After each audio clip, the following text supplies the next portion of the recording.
देखिए कोरोमंडल का एक्सप्रेस का पेंटिकर का हालत कैसे है हम लोग देखने की कोशिश कर रहा हूँ। आप देखिए क्या हालत है, भयानक हादसा। पेंटिकर का कोई नामो निशान नहीं है। हालत देखिए पेंटिकर का, इतना भयानक हादसा शायद कोई नहीं दिखा। पेंटिकर का क्या हालत है। हम लोग कोशिश करता हूँ जो पेंटिकर में अंदर में झकने का। आप देखिए पेंटिकर का हालत, भयानक हादसा। कोरोमंडल एक्सप्रेस का तीनों गाड़ी का कोई नामो निशान नहीं है। करीब 233 का डेथ टोल अभी तक पुष्टि हुआ है और करीब हज़ारों का ऊपर इंजरी है। क्या हालत है देखिए पेंटिकर का। हम लोग कोशिश कर रहा हूँ दिखाने का। देखिए हालत क्या है। ये पेंटिकर का अंदर में हालत, यहीं पर पेंटिकर में पूजा अर्चना करते थे पेंटिका आदमी लोग। इसका सभी कुछ सामान अभी भी देखने मिल रही है। देखिए क्या हादसा हुआ है। तो ये पैंट्री के अंदर से तस्वीरें आपने देखी, वहां पर किस तरह से हादसे के बाद इम्पैक्ट देखने को मिला। बालासोर हादसे में 14 घंटे का वक्त बीत चुका है और अब भी ग्राउंड जीरो पर रेस्क्यू ऑपरेशन जारी है जो अपने अंतिम चरण लास्ट फेज में चल रहा है। रेल हादसे वाली जगह की भयावह तस्वीरें सामने आ रही हैं। ग्राउंड जीरो पर अभी भी क्या हालात है, जायजा लिया है इंडिया टीवी संवाददाता सुजीत दास ने, वो आपको दिखाते हैं। हम अभी ग्राउंड जीरो में खड़ा है। आप देख सकते हैं तीनों ट्रेन की हादसा कैसे हो गया है। माचिस की डिब्बा जैसा पूरा बिखर हुआ पड़ा हुआ है। आप देख सकते हैं ये क्या हालत है। रेस्क्यू टीम अभी भी काम कर रही है। एनडीआरएफ टीम, आर्मी और उड़ीसा पुलिस तीनों मिल के काम कर रही है।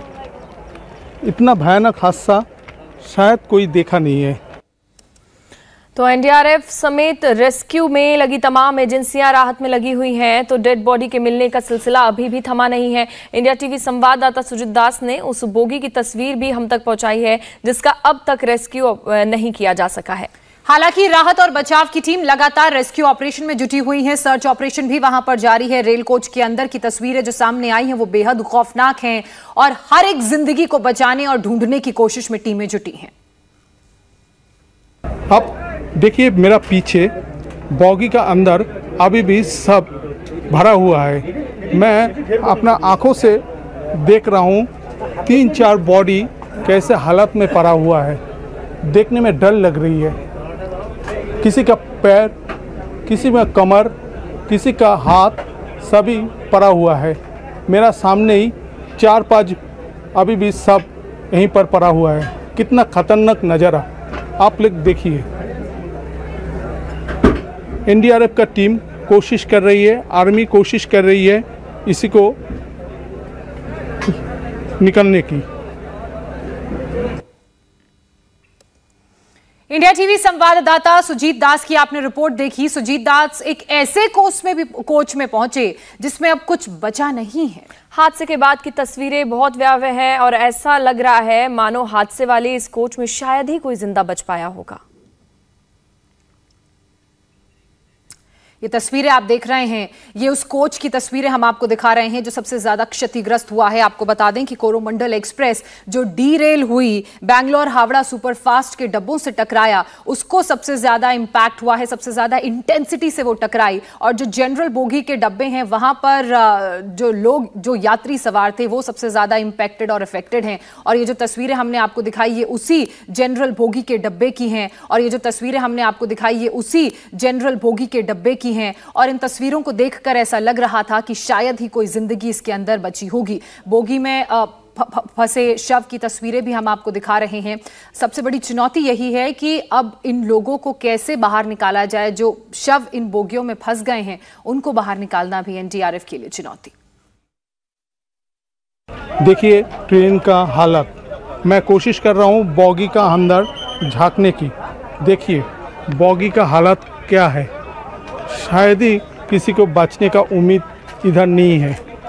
यहीं से अभी जस्ट एक डेड बॉडी फिर निकली है और एनडीआरएफ की टीम और आर्मी दोनों लगातार काम कर रही है। देखिए ट्रेन का हालत, एक बार देखिए ट्रेन का ऊपर के पोर्शन क्या हालत है, नामो निशान नहीं है बॉगी का। मालगाड़ी का थोड़ा तब भी देखने में ठीक ही लग रही है। देखिए क्या हालत है। जस्ट अभी यहीं से एक डेड बॉडी लेके गया है। तो बालासोर रेल हादसे के 14 घंटे से अधिक का वक्त बीत चुका है और अब भी मलबे में जिंदगी की तलाश जारी है। रेस्क्यू में ओडिशा पुलिस, फायर ब्रिगेड की टीम, एनडीआरएफ और एसडीआरएफ के साथ ही सेना के जवान भी वहां पर लगे हुए हैं।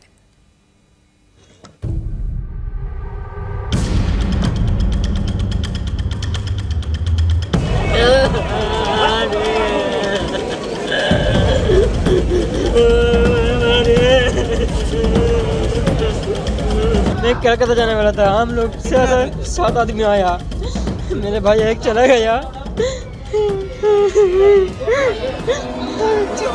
मेरे चाचा का लड़का है, वो सब बीमार है अभी तक। इसका पेपर लेना है, पेपर मेरे पास है। अपनों की तलाश जारी है। मलबे में चप्पे चप्पे की तलाश हो रही है। देखा जा रहा है कहीं कोई फंसा तो नहीं रह गया। जिसने भी हादसा देखा वो सकते में आ गया। एक जोरदार आवाज के साथ टक्कर हुई, आंखों के आगे अंधेरा छा गया और जब आंख खुली तो सामने ये नजारा था।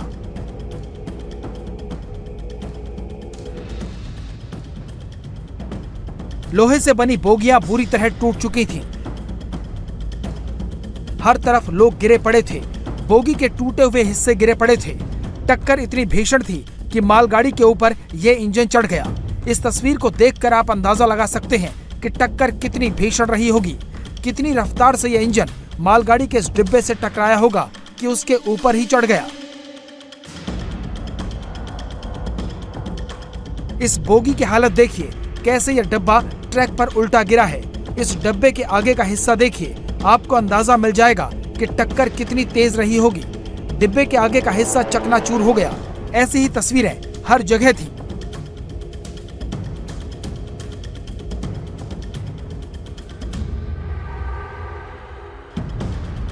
इसी टक्कर में इन बोगियों के अंदर सफर कर रहे कई मुसाफिर अपनी मंजिल तक नहीं पहुंच सके और जो बचे वो अपनों की तलाश करते हुए बिलख रहे थे।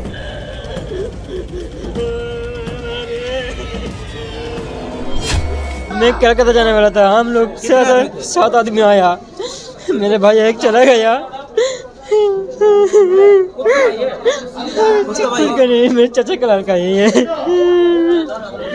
वो सब बीमार है अभी तक। इसका पेपर लेना है, पेपर मेरे पास है। शुरू में तो किसी को अंदाजा नहीं हुआ कि हादसा कितना बड़ा है, लेकिन जब तस्वीरें सामने आईं तो स्थिति की भयावहता का एहसास होने लगा। जैसे ही हादसे की खबर मीडिया में आई, लोग अपनों की तलाश में नजदीकी स्टेशनों पर जाने लगे। हर कोई भटक रहा था। रेलवे ने हेल्प डेस्क बनाकर शुरुआती जानकारी देनी शुरू की, लेकिन हादसा इतना भयावह था कि सारी कोशिशें बौनी नजर आ रही थी। कोरोमंडल एक्सप्रेस में मेरा एक दोस्त था जो कि मतलब बहुत क्लोज है मेरा। मैं जानना मतलब मेरे पास फ़ोन है उनके माँ से कि आप जाके थोड़ा स्टेशन में पता करो कि क्या हुआ क्या नहीं, लेकिन नाम से तो कुछ पता नहीं चलेगा हमें। तो इसीलिए हम सोचे कि एक बार आके स्टेशन से मिल लेते हैं, कुछ अगर हेल्प डेस्क से कुछ सपोर्ट मिलेगा। लेकिन इनके पास तो कुछ डिटेल्स है ही नहीं। अभी तो रेस्क्यू चल रहा है। बालेश्वर में जो जान पहचान ऑलरेडी गए हैं, उधर बहांगा गए हैं, तो वो भी हॉस्पिटल में जाएंगे, देखेंगे अगर कुछ हो पाएगा, कुछ सपोर्ट मिल पाएगा उसकी तरफ से।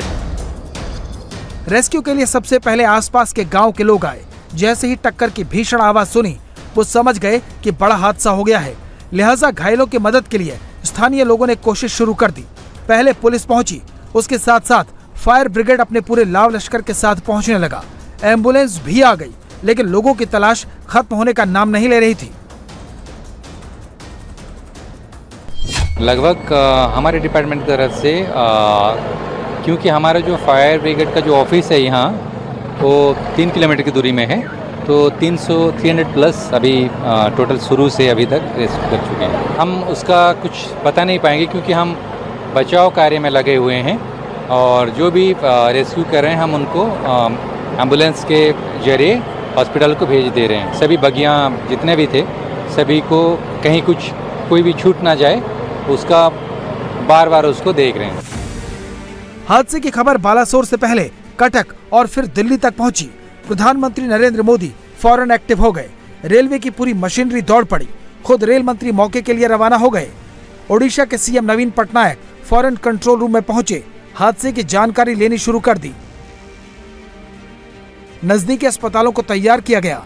जहां हादसा हुआ वहां से भद्रक का अस्पताल नजदीक पड़ता है। रात करीब 10 बजे तक अस्पतालों में मरीजों के पहुंचने का सिलसिला शुरू हो चुका था। डॉक्टरों ने कमर कस ली थी। एट प्रेजेंट यहाँ पे डीएचएच में डिस्ट्रिक्ट हेडक्वार्टर हॉस्पिटल में 150 बेड्स का अराउंड अरेंजमेंट कर दिया है।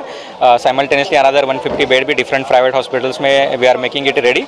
तो अभी जितने भी पेशेंट्स आए उनको एडमिट किया गया है। डिस्ट्रिक्ट एडमिनिस्ट्रेशन स्टेट गवर्नमेंट की तरफ से जितना भी जो भी सपोर्ट 100% सभी को किया जाएगा। ये बहुत बड़ा सैड न्यूज़ है। अभी डिस्ट्रिक्ट प्रशासन पूरा रेडी है। भद्रक से डॉक्टर टीम गए हैं सोरो जहाँ पे स्पॉट में है और काफ़ी डॉक्टर यहीं पे है। और पेशेंट को लाने के लिए 20 से ज़्यादा एम्बुलेंस गया है, बसेस गया है। और यहाँ पे जो हम लोग भद्रक में जो रिसीव करेंगे पेशेंट 300 के आसपास जो हमको मैसेज आया है, उसी हिसाब से यहाँ पे जितना बेड्स है और प्राइवेट जितना हॉस्पिटल है वहाँ पे और एक नया डीएचएस जो एमसीएच जो बना है वहाँ पे भी हम पेशेंट शिफ्ट कर रहे हैं। रेस्क्यू में पहले स्थानीय लोग जुटे थे, फिर पुलिस और फायर ब्रिगेड आई। उसके बाद एनडीआरएफ और रात को आर्मी ने भी मोर्चा संभाल लिया।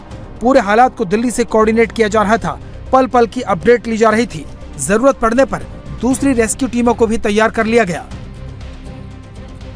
हर सिचुएशन इस तरह के एक्सीडेंट जो है डिफरेंट होते हैं और जो डिफरेंट होती है उसमें सबसे बड़ा वहाँ का डार्कनेस है और जो बॉडी एक दूसरे के ऊपर यानी कि कोचेज हैं वो एक दूसरे के ऊपर वहाँ पर हैं, तो उसमें से हम बहुत केयरफुली उसको असेसमेंट करने के बाद में जो क्रिटिकल लोग होते हैं, पेशेंट होते हैं, उनको पहले निकालते हैं और बाकी जो इंजर्ड लोग हैं उनको शिफ्ट किया जा रहा है।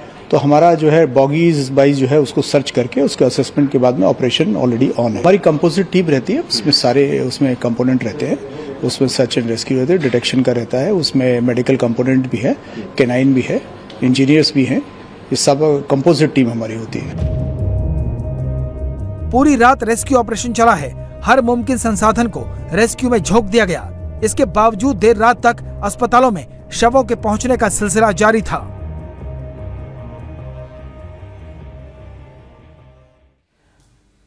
और इस वक्त दुर्घटना स्थल की एरियल तस्वीरें भी सामने आ गई हैं। इन तस्वीरों के जरिए हम आपको समझाने की कोशिश करेंगे कि दरअसल ये हादसा कैसे पेश आया। सबसे पहले तो आप देखिए ये 3 अलग अलग ट्रेनें, 2 एक सुपरफास्ट एक्सप्रेस है, एक मालगाड़ी है, आपको नजर आ रही होगी। ये जो नीचे की तरफ आप देख रहे हैं ये मालगाड़ी है और ये ऊपर की तरफ आप जो देख रहे हैं ये बैंगलोर हावड़ा सुपरफास्ट एक्सप्रेस है। और ये जो बीच में ट्रेन दुर्घटनाग्रस्त हुई है ये कोरोमंडल एक्सप्रेस है। हुआ क्या, ये ट्रेन इधर से जा रही थी और ये वाली जो ट्रेन है मालगाड़ी ये इस तरफ जा रही थी और ये वाली ट्रेन अचानक से डीरेल हुई। इसके कुछ डिब्बे ट्रैक के उस तरफ गिरे, कुछ डिब्बे बीच वाले ट्रैक में गिरे जो खाली था। और उसके बाद जो यहां से ट्रेन आ रही थी यानी कि कोरोमंडल एक्सप्रेस ये अचानक से इन डीरेल हुए डब्बों से टकराई और कोरोमंडल एक्सप्रेस का इंजन गया सीधे ये जो नीचे मालगाड़ी थी उसके ऊपर कोरोमंडल एक्सप्रेस का इंजन गिरा, वो वाली बोगी गिरी और कुछ डिब्बे इस तरफ गिरे यानी कि जहां पर बैंगलोर हावड़ा एक्सप्रेस के डब्बे डीरेल हुए थे। बताया जा रहा है कि 10 से 12 डिब्बे Bangalore Howrah express superfast express के डीरेल हुए और जो सबसे ज्यादा इंपैक्ट पड़ा वो कोरोमंडल एक्सप्रेस पे पड़ा क्योंकि आप देखिए बीच वाले ट्रैक में ये ट्रेन आ रही थी और ऑलरेडी यहां पर डब्बे डीरेल हो चुके थे। तो बहुत स्पीड में ये ट्रेन थी और इंपैक्ट और इंटेंसिटी इतनी ज्यादा थी कि अचानक से ये टकराई और टकराकर उछलकर इसका इंजन गिरा मालगाड़ी के ऊपर। और वो तस्वीरों को देखकर आपको अंदाजा होगा और आप समझ पाएंगे कि कितनी ज्यादा ट्रेन की स्पीड थी और वो इंपैक्ट और इंटेंसिटी कितनी ज्यादा थी कि सीधे वो ट्रेन टकराई। अब बताया जा रहा है कि जो बीच में कोरोमंडल एक्सप्रेस थी उसके जो जनरल डब्बे थे उनमें जो यात्री सवार थे वो सबसे ज्यादा इंपैक्टेड हैं। ये तस्वीरें मैं फिर से आपको दिखा रही हूँ, ये तस्वीरें आप देख रहे हैं। देखिए इन तस्वीरों को ध्यान से देखिए, आपको ये वो एरियल तस्वीरें नजर आ रही हैं। ये है मालगाड़ी, ये आप कोरोमंडल एक्सप्रेस की तस्वीरें देख रहे हैं और ये है हावड़ा एक्सप्रेस। ये ट्रेन निकली थी इस ट्रेन जो एनिमेशन के जरिए भी हमने आपको समझाने की कोशिश की और जो जानकारी हमें फौरी तौर पर मिल रही है प्रशासनिक अधिकारियों से, उनका यही कहना है कि पहली वाली ट्रेन डीरेल हुई, उसके बाद कोरोमंडल एक्सप्रेस जो आ रही थी तीसरे ट्रैक में पहले से मालगाड़ी थी, वो अचानक से टकराई और वो टक्कर इतनी ज्यादा इंटेंसिटी की थी क्योंकि ट्रेनें रफ्तार में होती हैं, स्पीड में होती हैं, तो आगे जो इंजन वाला एरिया है उसके तो परखच्चे उड़ गए और इसलिए कैजुअल्टी का जो नंबर है वो बढ़ रहा है। 238 लोगों की मौत की खबर सामने आई है जो काल के गाल में समा गए हैं। 900 से ज्यादा लोग घायल बताए जा रहे हैं। अभी भी रेस्क्यू ऑपरेशन जारी है और जो ग्राउंड जीरो से तस्वीरें हमने आपको दिखाई, उन तस्वीरों के जरिए आपने देखा कि बहुत से ऐसी बोगियां हैं जहां पर कुछ बचा नहीं है, जिंदगी की तलाश की जा रही है, सिर्फ लोगों का बिखरा हुआ सामान ही नजर आ रहा है। इंडिया टीवी हर वक्त हर जगह डाउनलोड करने के लिए सर्च करें India TV news Google play store या ऐप स्टोर पर।